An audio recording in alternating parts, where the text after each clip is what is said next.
Havendo número regimental, declaro aberta a 18ª reunião extraordinária da Comissão de Educação, Cultura e Esporte, da 2ª Sessão Legislativa Ordinária da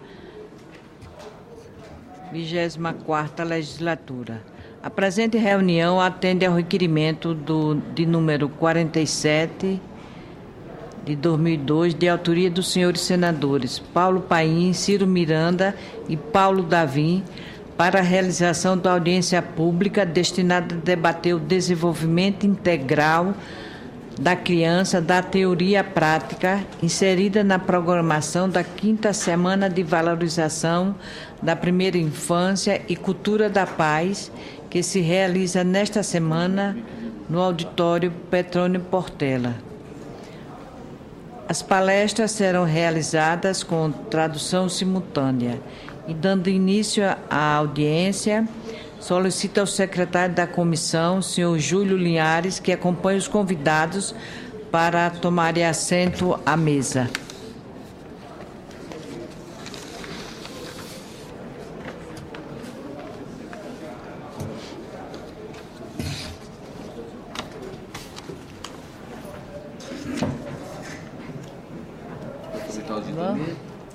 Professor Borges BG,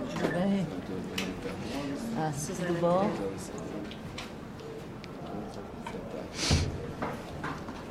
Falta uma convidada. Já deve estar caminhando.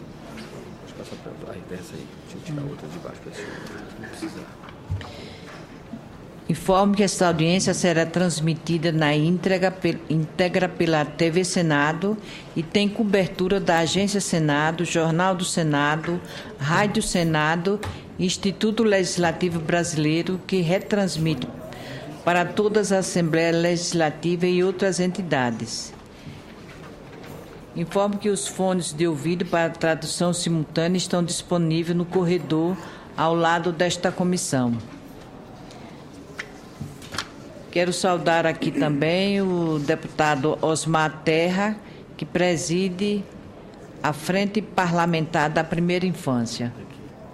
Tem outros também, será que os presidentes, você pode citar os presidentes também? Presente também o doutor Laurita Correia Filho, pediatra, neonatologista e especialista na saúde da mulher e da criança pela Universidade de Paris. Jaqueline Wendland, professora de Psicopatologia da Primeira Infância da Universidade de Paris. E Felipe Terreno, pesquisador em Filosofia da Universidade Sorbonne de Paris.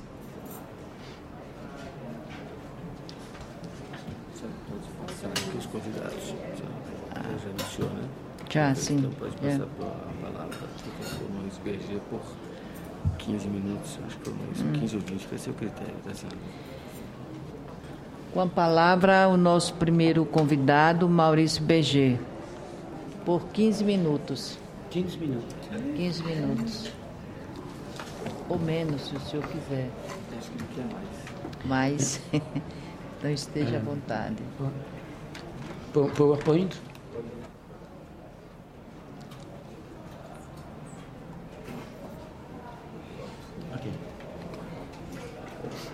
Je vais parler da experiência que nós adquirimos no nosso serviço, que é um serviço especializado na França do tratamento de crianças extremamente violentas. Portanto, nós adquirimos um know-how, um conhecimento, e vou dar as conclusões da nossa pesquisa. Em primeiro lugar, a origem dos comportamentos violentos se situa, muitas vezes, nos 2 ou 3 primeiros anos da vida, nas crianças que foram negligenciadas ou maltratadas. E, muitas vezes, há um insucesso, um fracasso escolar ao mesmo tempo. Dizemos, muitas vezes...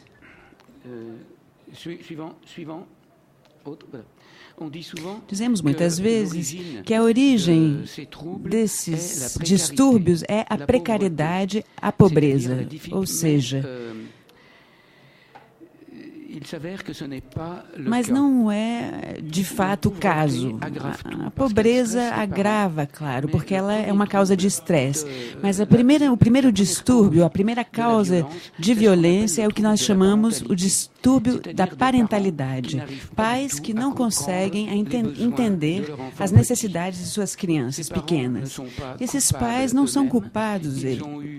Eles tiveram uma infância desastrosa. Eles não podem entender o que a criança precisa quando ela está gritando, chorando ou estendendo os braços. Na Europa, 22% das crianças são identificadas porque recebem violência ou são abusadas, e rapidamente eles são protegidos. Mas eu vou falar hoje dos 78% de crianças que são identificadas unicamente por razões relacionais. Eles têm pais imprevisíveis, centrados neles próprios, que vivem sem ritmo regular, que fazem violência, produzem violências verbais, que usam drogas, às vezes são muito negligentes, em herência ou têm distúrbios psiquiátricos como delírio. Por favor.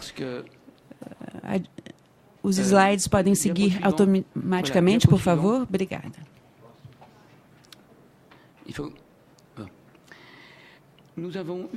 Nós tivemos duas surpresas. A primeira surpresa é que as crianças mais violentas que nós temos no nosso serviço, e nós temos cada vez mais, não são as crianças que foram violentadas e que sofreram violência diretamente. São crianças que observaram cenas de violência conjugal. São os maiores distúrbios. Os traumas mais importantes vêm disso, porque a criança vê a mãe, que é a figura da segurança, que está em perigo. A segunda surpresa é um perigo invisível, é a negligência, cujos efeitos são subestimados. A negligência não é o que se faz a uma criança, é o que a gente não faz. Quando a gente não sorri, não carrega, não olha para a criança, não fala para a criança e, principalmente, não se brinca com a criança. Então, é um maltrato escondido que muitas vezes passa desapercebido. E eu gostaria de dizer imediatamente que os longos estados na creche, por exemplo, também são uma causa de negligência e podem acarretar violência. Além disso, as crianças têm períodos sensíveis. Eles podem, em algum momento, aprender a falar, entre 10 meses e 2 anos e meio, e se não forem estimulados nesse momento, eles terão um atraso de linguagem. Os quebequenses dizem que uma criança não é um vídeo que pode ser pausado, esperando que suas necessidades mínimas sejam satisfeitas, principalmente suas necessidades de estimulação, de estabilidade. Para explicar esses distúrbios, nós descrevemos uma patologia específica, distúrbios relacionais precoces. Isso significa que, por trás de um golpe, que é um gesto simples, essas crianças têm um funcionamento complexo. Não são apenas crianças violentas. Nós entendemos que essas crianças eram invadidas por imagens violentas do passado que eles colocaram dentro de sua cabeça num estado bruto, impresso dessa forma porque eles não tinham a possibilidade de colocar palavras naquilo que acontecia, já que eles tinham menos de 2 ou 3 anos. E essas imagens podem surgir novamente de forma automática, imediata, em ocasiões de eventos mínimos, uma pequena frustração, você para de brincar e vem comer. Ou quando há várias crianças com corpos que se tocam quando eles estão correndo no recreio, por exemplo. Ou simplesmente quando olhamos para eles. Muitas vezes, na França, temos assassinatos porque um adolescente diz para o outro: você me olhou com um olhar ruim, eu vou te matar. Mas o que ele vê é o olhar do seu pai na pessoa que está passando na rua. Então, esses sujeitos não fazem a diferença entre o presente e o passado. No momento em que eles têm essas imagens que surgem na sua cabeça, de um pai violento, por exemplo, eles se tornam violentos como o seu pai. E eles começam a bater sem piedade, sem poder parar. Mesmo se falarmos com eles, se dermos carinho, se sancionamos, punimos, sem culpa nenhuma, e depois eles esquecem. Não tem problema, eu pedi desculpas. Então, é um flash alucinativo discriminatório. Vocês podem ver que essas crianças que não fazem a diferença entre o presente e o passado têm uma identidade frágil. Portanto, eles vão buscar modelos. Se os seus modelos é um bom educador, eles vão ser como um bom educador. Se o modelo for um chefe de gangue, eles vão ser como um chefe de gangue. E assim, eles vão saber qual é a sua identidade. Esses impulsos de violência podem surgir a partir de 16 meses, quando a criança já está andando e o fato de andar, eles têm as mãos libertadas e eles podem golpear.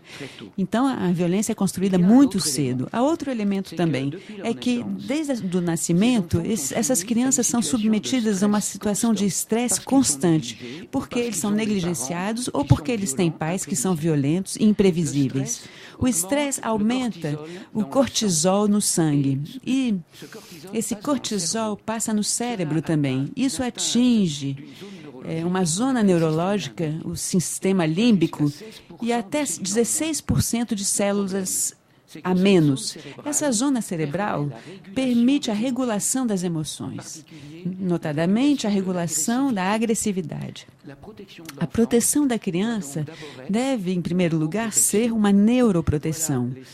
Eis o cérebro de uma criança, à esquerda é uma criança normal e à direita é o cérebro de uma criança muito negligenciada, que foi deixada no seu berço muitas vezes. Ele não sofreu violência. Tudo que está em preto é uma substância que está faltando por conta da negligência. Por que há um atraso escolar também? Porque eles têm um problema do pensamento, um distúrbio do pensamento. Uma criança angustiada, pequena, coloca toda a sua energia em não pensar no que está acontecendo. Portanto, o risco é que ele tenha uma deficiência intelectual. Além disso, eles vivem num ambiente imprevisível, e um ambiente imprevisível faz com que não se possa estabelecer relações de causa e efeito. Por exemplo, eu estou com fome, eu grito, num ambiente normal, eu vejo a minha mãe que vai chegar perto de mim, preparar a mamadeira e me dar a mamadeira. Num ambiente imprevisível, a mãe grita, não sai do lugar, ou ela vai chorar também. E nosso pensamento se constrói como um filme de 16 milímetros. São imagens que sempre devem passar na mesma ordem para que se entenda que uma coisa acontece depois da outra. Então, para prevenção, é importante que se avalie o desenvolvimento das crianças.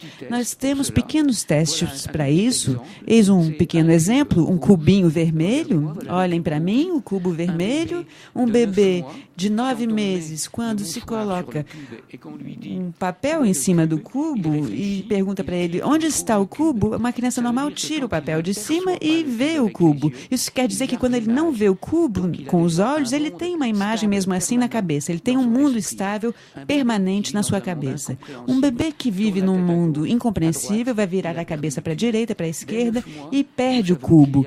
A partir dos 9 meses, nós sabemos que esses distúrbios são importantes. Além disso, essas crianças sofrem de distúrbios do vínculo, a impossibilidade de ter uma relação em que eles se sentem em segurança com os outros.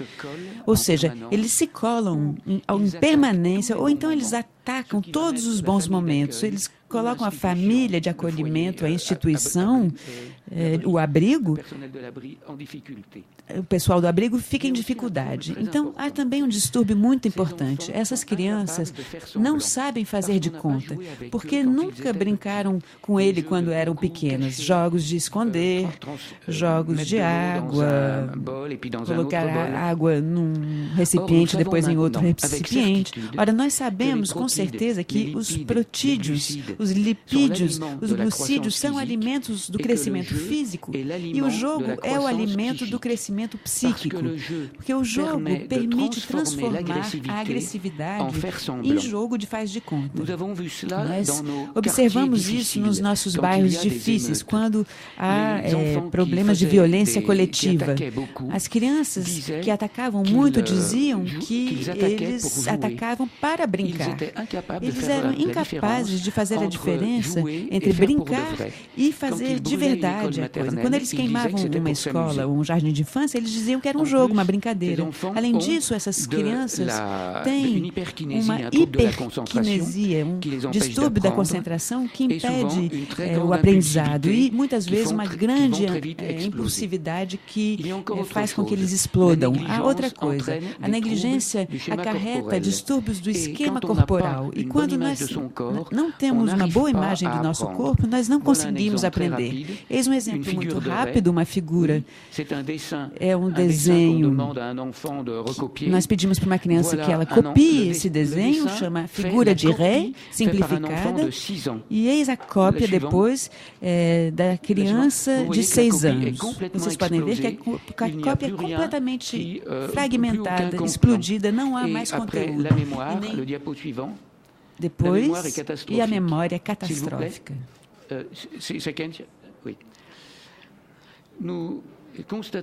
Nós observamos também que esses distúrbios, em geral, aparecem a partir dos 2 anos. Eles se consolidam com os 2 anos. O que é possível fazer, então? A primeira coisa é avaliar e depois prevenir. Então, preciso sempre avaliar precisamente o desenvolvimento da criança, o seu desenvolvimento. O desenvolvimento afetivo e o desenvolvimento motor da criança. Mas é preciso também avaliar o desenvolvimento psíquico dos pais. Qual é a sua personalidade? Eles são impulsivos? Eles são usuários de drogas? Eles apresentam distúrbios graves da personalidade? Eles abandonam muitas vezes sua criança? Eles desaparecem durante alguns dias? Ou será que eles podem também ser violentos ao mesmo tempo? O mais importante não é o distúrbio da personalidade, mas é como esse distúrbio impede o pai de ser uma criança. Nós vamos avaliar também a qualidade das interações entre pais e filhos. E para isso nós temos ferramentas muito precisas. Por exemplo, uma criança está chorando. O que faz um pai? Ele está com fome. Um dos pais vai deixar ele chorar e não escuta nada. Isso é muito grave. Há um pai que escuta e que diz e que faz propósito, que diz que ele está fazendo de propósito porque eu quero assistir a novela. É um pai que deforma o sinal emitido. Há um pai que diz, ele está com fome, e que vai dizer, eu vou primeiro termino de ver a minha novela e depois eu vou dar a comida para a criança. E aí a criança não consegue mais estabelecer uma relação entre a mensagem e a resposta que ele tem. E depois nós temos um pai que responde imediatamente, ou uma mãe. Depois nós vamos tentar ajudar os pais. Se os pais têm a capacidade de receber ajuda, nós vamos propor programas com visitas a domicílio a partir do final da gestação e logo depois do nascimento nós vamos ajudar o pai a entender a sua criança, a utilizar o vídeo com as imagens dele. Nós vamos brincar com as crianças e com o pai, os 3. O que eu digo que um país em que um pai poderia brincar cada dia 5 minutos com sua criança, a televisão apagada, mais difícil fazer, as crianças seriam muito menos violentas. Então, seria preciso criar um exército de educadores para brincar com essas crianças em dificuldade. Sabe-se hoje que esses programas são muito rentáveis e que para $1 investido, ele acarreta $17 de economia. Atualmente, nós temos 40 anos para comparar isso tudo. E se compararmos aos grupos de controle, as crianças que foram protegidas antes têm mais acesso ao trabalho, mais acesso à propriedade, dependem menos dos benefícios públicos e são menos violentos. Mas, em outros casos, há pais que não vão mudar, que não conseguem mudar, que vão continuar abandonando, negligenciando seus filhos, serem ameaçadores, delirantes. E, nesse caso, eu preciso proteger a criança com um afastamento dos pais. Mas afastar uma criança do pai talvez seja a coisa mais importante que eu tenha a dizer aqui. Não é um projeto de vida. A criança precisa estar com um adulto estável, que se compromete com ele a longo prazo. Senão, o afastamento será pouco eficiente. E se nós colocamos uma criança num abrigo que não tem a qualidade suficiente, entre os seus pais e a instituição a escolha entre a peste e a cólera. Então, qual a lei sobre a proteção da infância? Se a lei é suficientemente protetora, ela permite um trabalho eficaz. Senão, a gente não consegue trabalhar. E essa é a minha experiência. A lei mostra a vontade de uma sociedade de proteger o desenvolvimento. E que crianças nós queremos? Queremos crianças capazes de aprender, capazes de viver em grupo, capazes de não serem violentas, capazes de serem autônomas. E se nós queremos isso, então é preciso proteger seu desenvolvimento. Eu participei da construção de várias leis em vários países. As leis que funcionaram são as seguintes.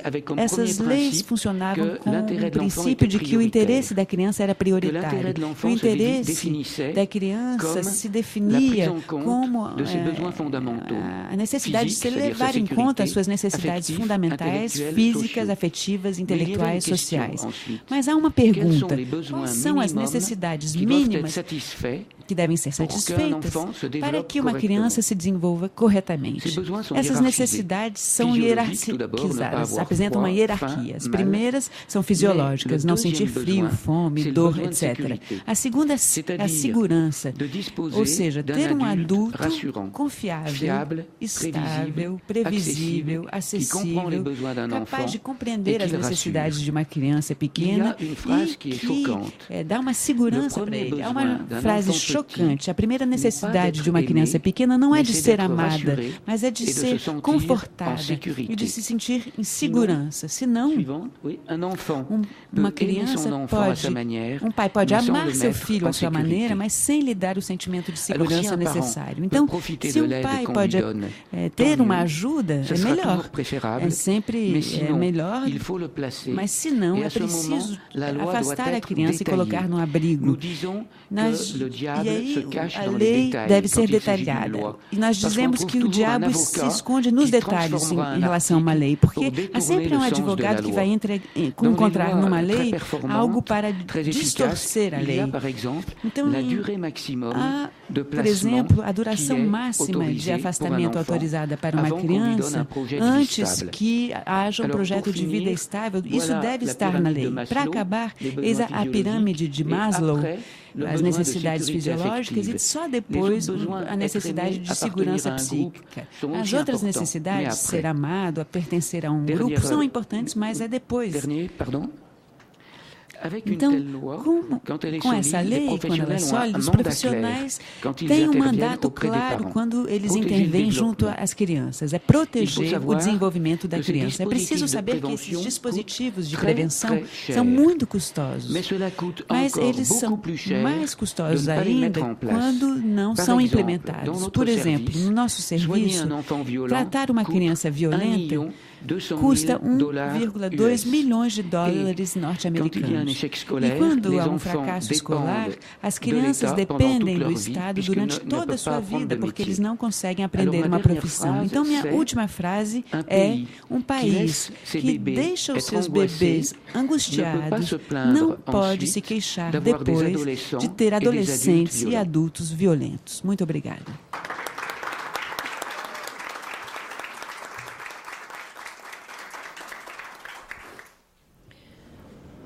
A palavra